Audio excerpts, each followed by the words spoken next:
Hello student, today we start the new topic, that is the rotational motion.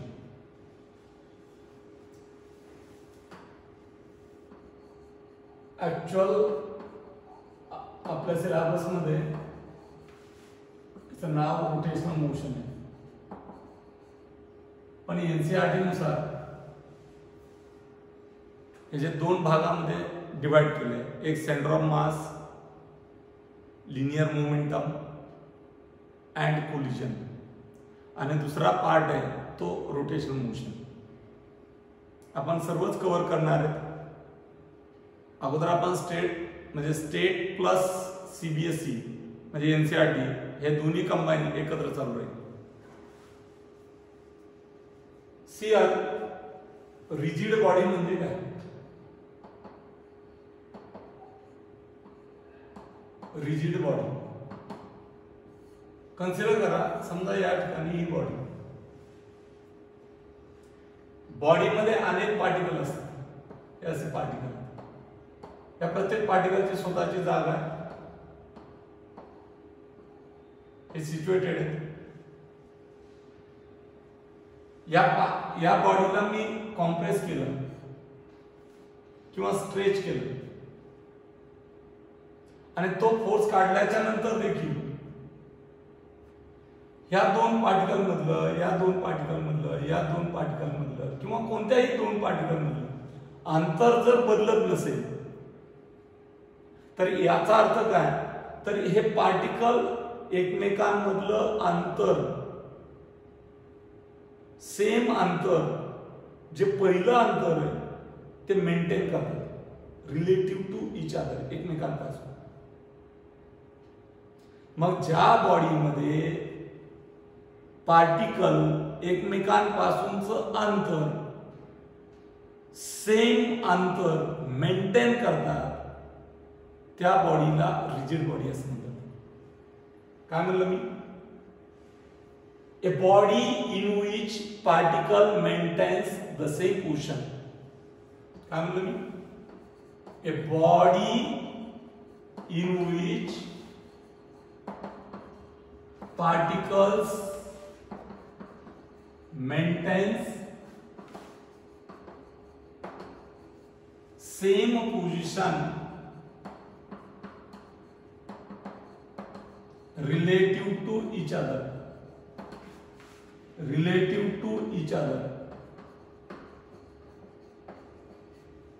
is called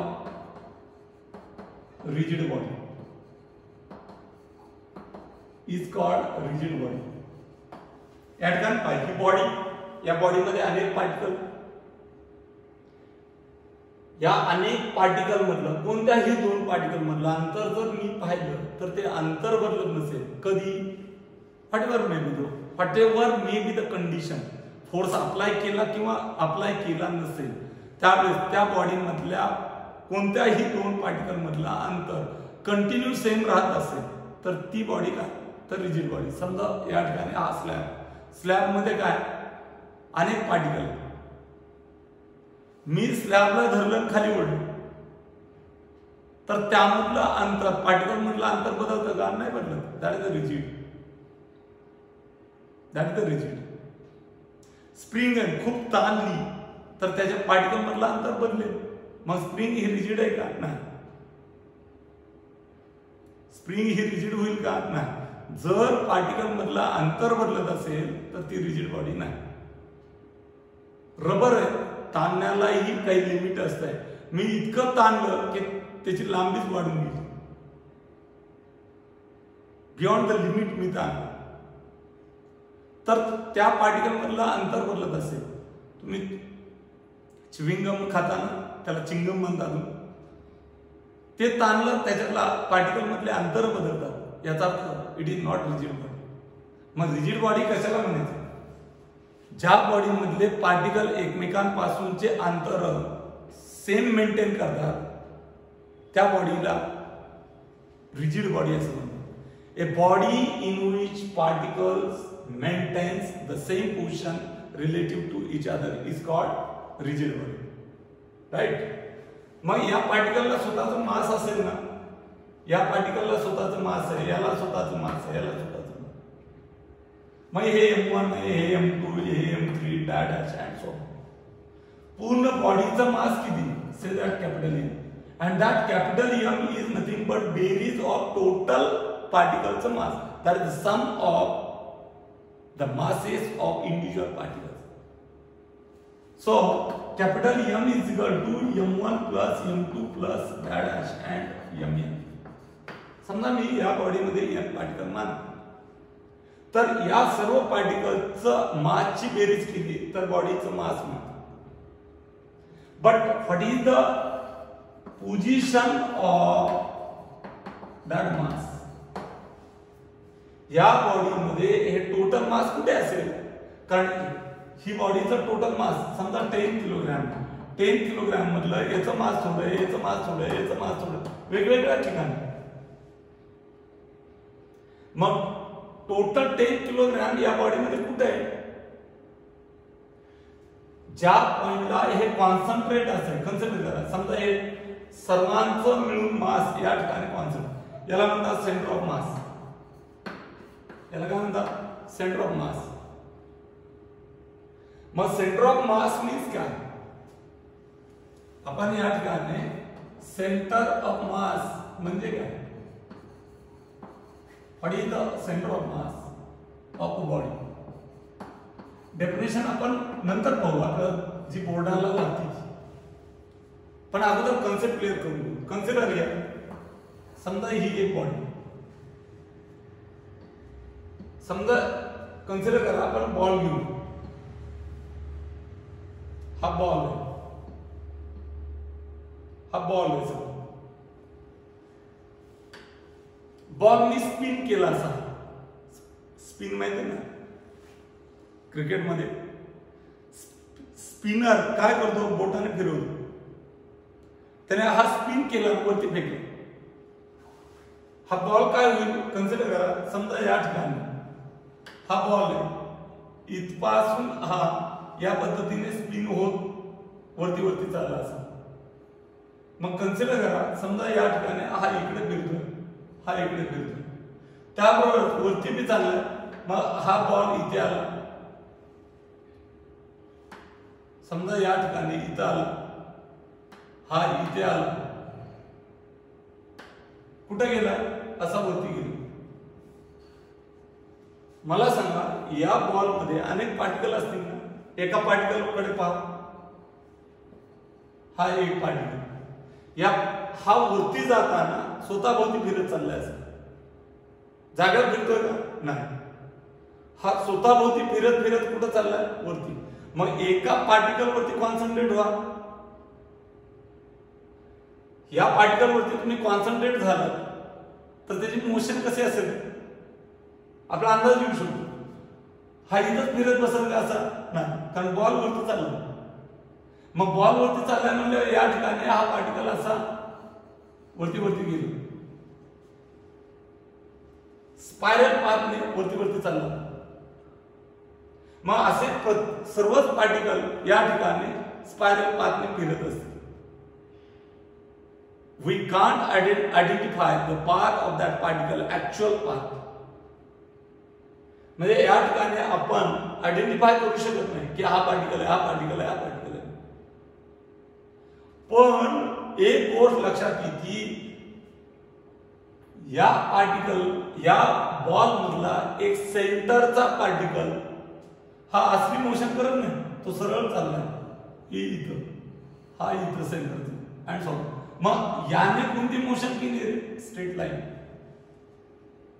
याचा path तुम्हाला कळला. पण हा सोडून बाकीचे जे पार्टिकल होते त्यांचे मोशन तुम्हाला या ठिकाणी स्पायरल पाथ दिसला, पाथ तुम्हाला क्लिअर कट दिसला. याचा अर्थ ही जी स्ट्रेट लाईन करतो, ट्रान्सलेशनल लिनियर मोशन करतो, तो पॉइंट, त्या पॉइंटला त्या बॉलचं पूर्ण मास कॉन्सन्ट्रेट असते. मग मला सांगा, ज्यावेळेस मी बॉल वरती स्पिन करतो त्यावेळेस मी प्रत्येक पार्टिकलच्या मोशनचा अभ्यास करत बसणार का, नाही करता येणार ना, कारण प्रत्येकाची मोशन वेगवेगळी. त्यामुळं आपण या ज्या मोशन, या बॉलने जी मोशन केली त्याचं रिप्रेझेंटेशन, पूर्ण बॉलचं रिप्रेझेंटेशन एक पॉइंट करतो, एक पार्टिकल करतो. आणि जो पार्टिकल पूर्ण बॉलचं रिप्रेझेंटेशन करतो, हा पार्टिकल म्हणजे तो बॉल असं समजून आपण गेलो तर बॉल इथून इथपर्यंत गेला. बॉलचं पूर्ण मास लिनियर मोशन करतो. बॉलचं पूर्ण मास लिनियर मोशन करते. बॉल मधला हा सेंटरचा पार्टिकल हा लिनियर मोशन करतो.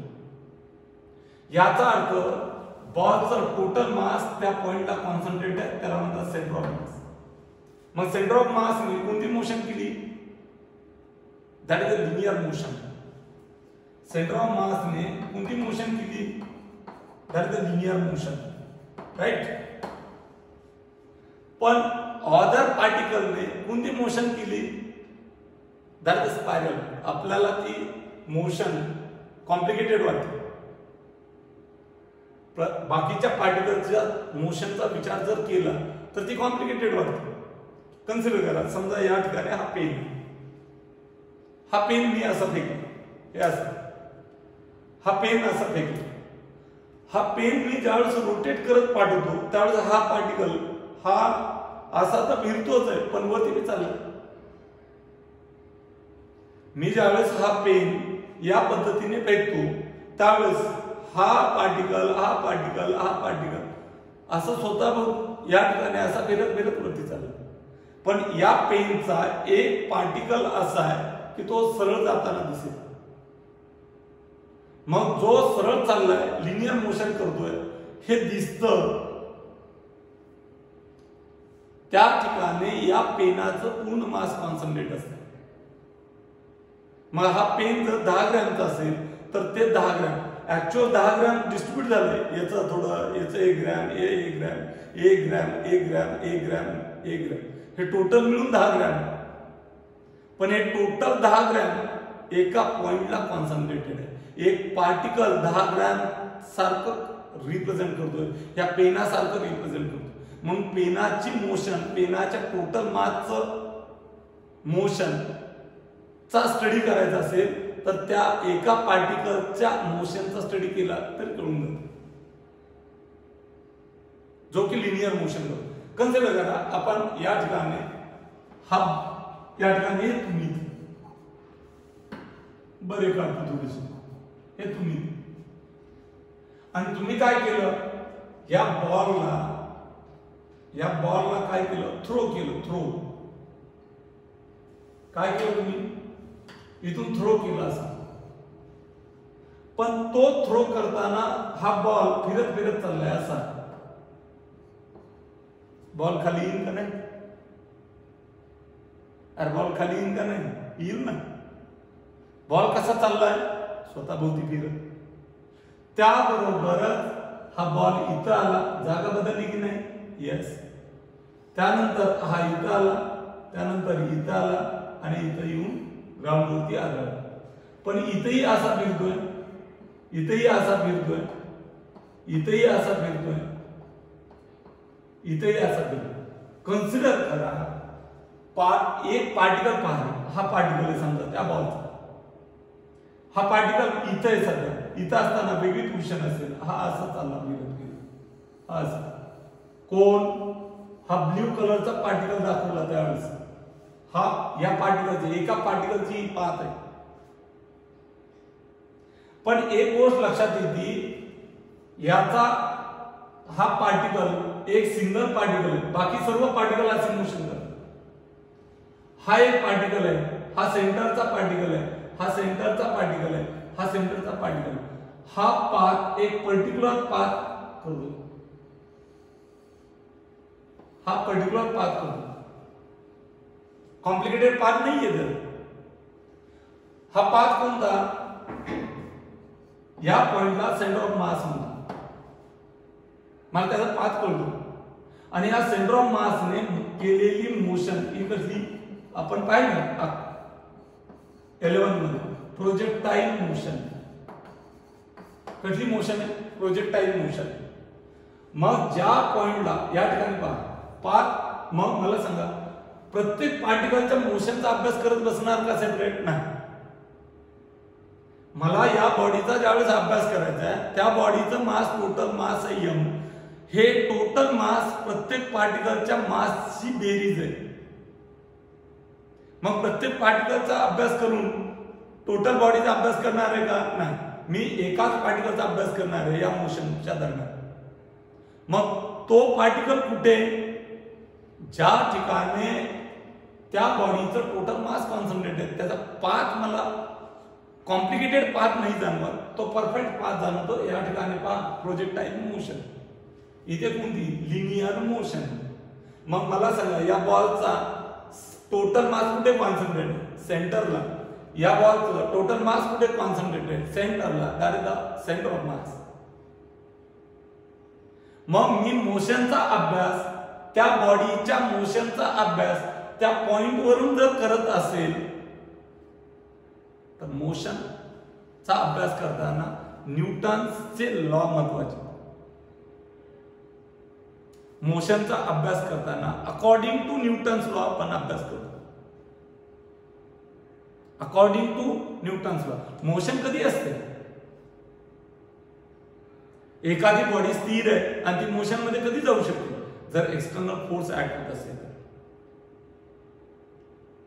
आणि म्हणून जर तुम्ही एखाद्या बॉडीच्या मोशनचा अभ्यास in accordance with Newton's laws of motion करत असाल तर त्या मोशन मध्ये जाण्यासाठी कशाची गरज आहे? फोर्सची. मग मला सांगा या ठिकाणी what is mean by centre of mass? Centre of मास म्हणजेच काय? त्या पूर्ण बॉडीचं टोटल मास एका पर्टिक्युलर पॉइंटला कॉन्सन्ट्रेट आहे. त्या पूर्ण बॉडीचं टोटल मास एका पर्टिक्युलर पॉइंटला कॉन्सन्ट्रेटेड आहे. कन्सिडर करा या ठिकाणी ही बॉडी, या बॉडीचं याचं मास वेगळं, याचं मास वेगळं, याचं मास वेगळं, याचं सर्व पार्टिकलचं मास वेगळं आणि सर्व पार्टिकल मिळून एक बॉडी तयार झाली तर त्या बॉडीचं मास आहे capital M. Capital M is nothing but m1 plus m2 plus dash and so on mn. It is the bearings, it is the sum. So sum of mi, I ची किंमत taking from 1 to n number of particles. Right? मग हे total mass आहे बॉडीचं. हे मी तुम्हाला सांगितलं याच्या अगोदर याच्यामध्ये सांगितलं की एका पर्टिक्युलर पॉइंटला कॉन्सन्ट्रेट. मग एका पर्टिक्युलर, आता ही बॉडी सिमेट्रिकल नाही, बॉल सिमेट्रिकल होतात त्यामुळे सेंटर ऑफ मास पटकन कळलं की सेंटरला. इथे कुठेतरी असेल, कुठे असेल माहित नाही. मग ते कदाचित बॉडीच्या आत असू शकतं, बाहेर असू शकतं. बॉडीच्या आतच असायला पाहिजे असं नाही, बॉडीच्या बाहेर बी असू शकतं centre of mass.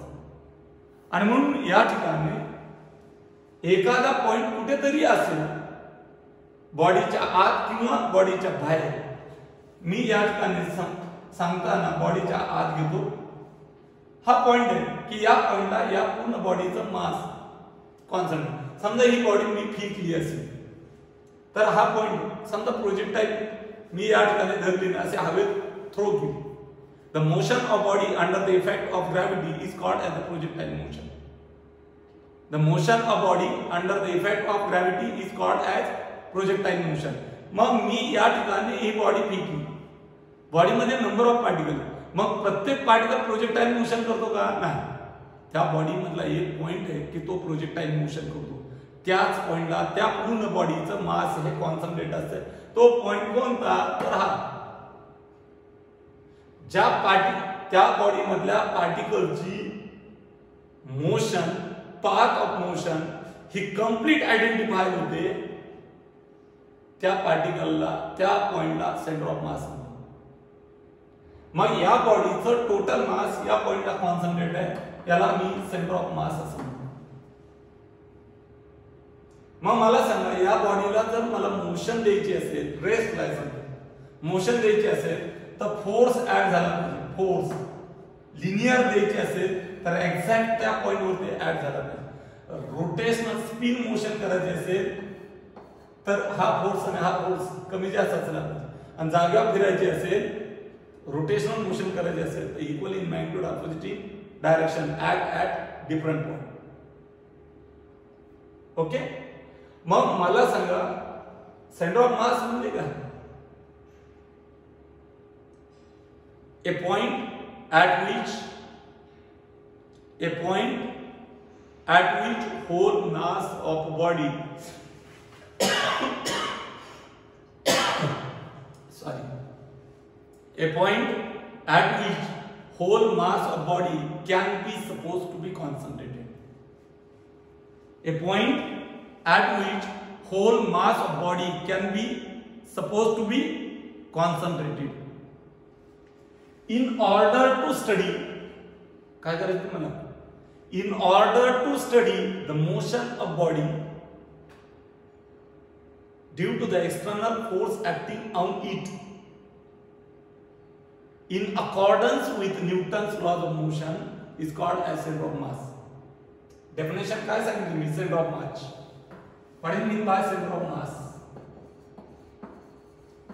Center of mass of the body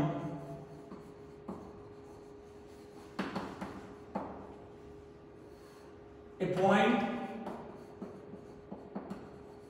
at which whole mass of a body can supposed to be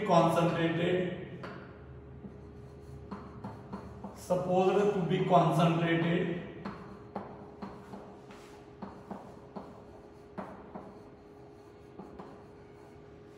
in order to study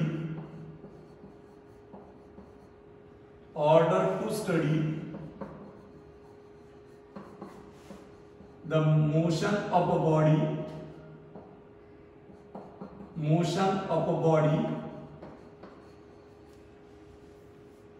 due to force acting on it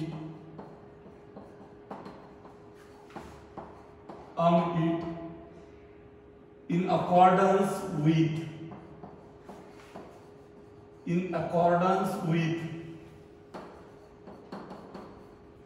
Newton's laws of motion is called center of mass of a body. Simply काय, ज्या पॉइंटला total mass concentrate असते, ज्या पॉइंटला त्या बॉडीचं पूर्ण मास concentrate असते त्याला आपण सेंटर ऑफ मास म्हणतो, सहज समजण्यासाठी. पण डेफिनेशन काय? A point at which whole mass, पूर्ण मास, कुणाचं? Whole mass of body can supposed to be concentrated in order to study the motion of body under the effect of force किंवा due to force acting on it in accordance with Newton's laws of motion is called center of mass of rigid body.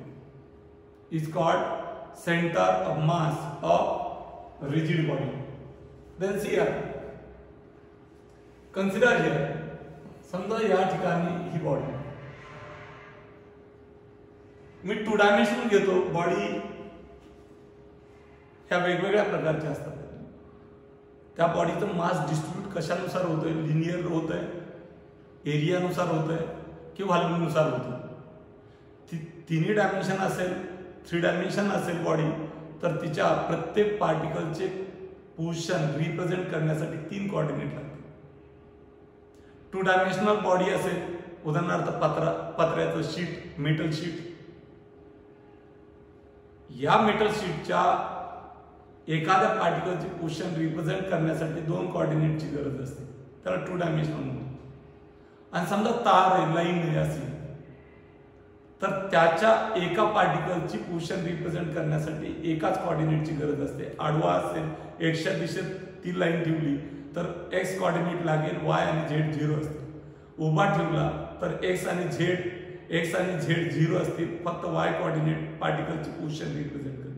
आणि झेडच्या दिशेत ठेवला तर Z coordinate असेल, x आणि Y coordinate 0 असतील, फक्त Z coordinate त्या प्रत्येक पार्टिकलची पोझिशन रिप्रेझेंट करेल. राईट. देन सी समजा मी 2 डायमेन्शन घेतो कळण्यासाठी. ही बॉडी इथे, मी हा एक्स घेतला, हा वाय घेतला आणि हा काय आहे ओरिजिन. या बॉडीमध्ये किती पार्टिकल आहेत? Number of.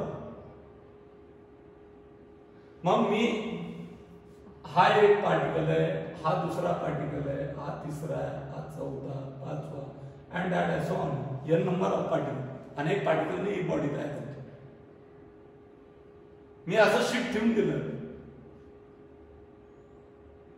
मग मला सांगा याची पोझिशन कुठे आहे? समजा हा पार्टिकल घेतो, याला 1 म्हणतो, याचा मास आहे समजा m. याची पोझिशन कुठे आहे? या प्रतलात प्लेन मध्ये पोझिशन कुठे आहे? इथून लंब टाकला, हा कोणता कोऑर्डिनेट आहे? y. y ला पॅरलल y असतो. हा इकडे मी y वरती लंब टाकला तर कुणाला पॅरलल आला? हा x ला, x कोऑर्डिनेट. मग हे अंतर आहे y1, हा अंतर आहे x1. तर याचे कोऑर्डिनेट काय आहे? x1, y1. मग या पार्टिकलची मला पोझिशन रिप्रेझेंट करायची असेल तर एक वेक्टर काढतो. Vector drawn from origin to position of particle. काय केलंय? वेक्टर काढला कुठून? Origin to position of particle. मग हा m1 आहे तर मी रिप्रेझेंट करतो वेक्टर r1. राईट. मग मला सांगा O टू m1 जायचे, मी असं जाऊ शकतो. डायरेक्शन दिली आणि तिथून इकडे जाऊ शकतो, डायरेक्शन दिली. हे अंतर किती? x1. डायरेक्शन कोणती? प्लस x च्या दिशेत. प्लस x च्या दिशेत युनिट वेक्टर कोण? i cap. हे अंतर किती? y1. कोणत्या दिशेत आहे? प्लस y च्या दिशेत युनिट वेक्टर काय? j cap. So x1 i cap to y1 j cap we get vector r1. So what is the position vector? Vector r1 is equal to x1 into i cap plus y1 into j cap. Vectors मध्ये पाहिलं होतं. म्हणजे समजा या ठिकाणी हा m1 particle दिला, त्याचे कोऑर्डिनेट मला दिले, मला मास माहिती आणि त्याचे कोऑर्डिनेट दिले. कोऑर्डिनेट माहित असेल तर त्याची ओरिजिन पासूनचा पोझिशन वेक्टर r1 काढता येईल. Vector r1 is equal to coordinate x1 i cap plus y1 j cap. Right. जर हा m1 पार्टिकल मास असेल आणि त्याचे कोऑर्डिनेट मला 3 डायमेन्शन दिले x1 y1 z1 तर काय येईल? वेक्टर r1 काय? Vector r1 is equal to x1 i cap plus y1 j cap plus z1 k cap. Right. मला सांगा मग या ठिकाणी हा सेकंड असेल, हा r2, हा r3, हा r4, हा r5 and that so on rn. असे अनेक पोझिशन मिळतील. मग मला सांगा एक पार्टिकल आहे, समजा हा पार्टिकल आहे, त्याचा मास आहे m आणि या ठिकाणी हा x आणि हा y. मग हे अंतर काय आहे? x1. हा दुसरा पार्टिकल आहे, हा तिसरा, चौथा, पाचवा अँड सो ऑन. मग हे अंतर काय? x2. हे अंतर काय? x3. हे अंतर काय? x4. हे अंतर काय? x5 and r' हे अंतर काय? x7. आडवे अंतर आहे. मग मला सांगा समजा या ठिकाणी या पार्टिकलचं m1 into x1 मास आणि त्याचा अंतर, दुसऱ्याचं m2 into x2, m3 into x3 and असे किती n number mn into xn. Right. या सर्वांची जर बेरीज केली m1 x1 plus m2 x2 plus dash plus mn xn is equal to sum of MIXI आणि I पार्टिकलची संख्या रिप्रेझेंट करते 1 to n. हे कुणासाठी आलं? पूर्ण बॉडीसाठी. मग पूर्ण बॉडीचं मास किती? m. टोटल मास कुठे कॉन्सन्ट्रेट असते? त्याचे सीएम ला कन्सिडर करा. समजा त्याचा सीएम आहे या ठिकाणी, हा सेंटर ऑफ मास. इथे मास टोटल किती या सीएम चा? Capital M. याचा कोऑर्डिनेट काय? एक्स. एक्स कोऑर्डिनेट काय? एक्स. मग m into x. तर what is the coordinate of CM? x is equal to summation mi xi, I taking from 1 to n total divided by capital M.